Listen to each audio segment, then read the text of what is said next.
মন্ত্রণালয়ের নির্ধারিত দামে বিক্রি হচ্ছে না ডিম ও মুরগি। নির্দেশনা অনুযায়ী খুচরা পর্যায়ে প্রতি পিস ডিম 11 টাকা 87 পয়সায় বিক্রি করার কথা থাকলেও নগরীর বড় বাজারগুলোতে বিক্রি হচ্ছে 13 থেকে 14 টাকায়। ডিমের মতো নির্দেশনা মানছেন না মুরগি ব্যবসায়ীরাও। ব্রয়লার মুরগি প্রতি কেজি খুচরা পর্যায়ে 179 টাকা 59 পয়সায় বিক্রির নির্দেশনা থাকলেও ক্রেতাদের গুনতে হচ্ছে 185 থেকে 190 টাকা। এছাড়া সোনালী মুরগি প্রতি কেজি খুচরা পর্যায়ে 269 টাকা 64 পয়সায় বিক্রির কথা থাকলেও বিক্রি হচ্ছে 280 থেকে 290 টাকায়। বাড়তি দামে ডিম মুরগি বিক্রির কারণ হিসেবে সিন্ডিকেটকে দুষছেন ব্যবসায়ীরা। আর সরকারি নির্দেশনার পরেও নির্ধারিত দামে ডিম ও মুরগি কিনতে না পেরে ক্ষোভ জানিয়েছেন ক্রেতারা। এখন সরকারের রেট বাঙালি দিচ্ছে 48 টাকা, আর আমরা এখানে 52 টাকা ডিম পাইকারি কিনে লাগে, তাহলে আর সরকারের রেটটা কিভাবে নির্ধারিত করা যাবে বললো?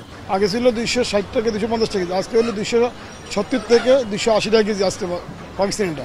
বাজারে হলো 180 থেকে 150 টাকা আসতে বাজারে, কেজি 10 টাকা বাড়ছে আজকে বাজারে। ডিম আমি কিনতে ছিলাম 1 ডজন, চাইলাম লালটা কিনতে, দাম বেশি। সাদাটা দিলাম ওটার দাম বেশি, এর লেগে 6টা নিচ্ছি। দেখেন আমি আমার বাজারে যেটা কুলাইছে আমি এটা নিচ্ছি ভাই। এখানে আসি আমরা একটু কমের জন্য মূলত, কিন্তু তারপর দেখতেছি যে জিনিসপত্রের দাম মূলত কমতেছে না। এদিকে সুখবর নেই সবজির বাজারেও। টানা বৃষ্টি ও বন্যার প্রভাবে দাম এখনো বাড়তি। কাঁচামরিচ বাদে কেজিতে 10 থেকে 15 টাকা বেড়েছে বেগুন, কাঁকরোল, বরবটি, ঢেঁড়স, চিচিঙ্গা, শসা, পটল সহ প্রায় সব ধরনের সবজির দাম। তবে কমেছে কাঁচামরিচের দাম।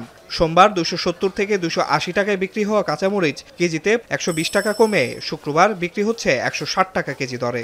আজকে কাঁচামরিচের দামটা কম, একটু আস্তে আস্তে গত সপ্তাহের তুলনায় এই সপ্তাহ কমতে শুরু করছে। বৃষ্টির কারণে তো অনেকগুলো শাকসবজি নষ্ট হচ্ছে, নষ্ট হওয়ার কারণে কিন্তু দামটা একটু তুলনামূলক বেশি।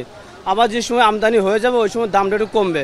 সবই দেখতেছি একটু দাম বেশি আর কি। এটা যদি একটু কম হতো তাহলে আমাদের জন্য আর কি, নিম্ন আয়ের মানুষের জন্য একটু ভালো হয় আর কি। প্রতি সপ্তাহে কেজিতে 5 টাকা 10 টাকা করে বাড়তে থাকে, কিন্তু আমাদের অনেক কষ্ট হইতেছে। এদিকে তেমন কোনো স্বস্তির খবর নেই মাছের বাজারে। সব ধরনের মাছের দামই বেড়েছে কেজিতে প্রায় 5 থেকে 10 টাকা। চড়া দামেই বিক্রি হচ্ছে প্রতি কেজি পাঙ্গাস, তেলাপিয়া, চাষের কই, ছোট রুই সহ প্রায় সব ধরনের মাছ। অপরিবর্তিত আছে মাংসের বাজার। প্রতি কেজি গরুর মাংস বিক্রি হচ্ছে 700 থেকে 750 টাকায়। খাসির মাংস বিক্রি হচ্ছে 1000 থেকে 1100 টাকা কেজি দরে। আসিফ ইকবাল, এখন, ঢাকা। 250-টিরও বেশি ডিজাইন অপশন নিয়ে ওয়ালটন স্মার্ট ফ্রিজ, বোঝে আপনার প্রয়োজন।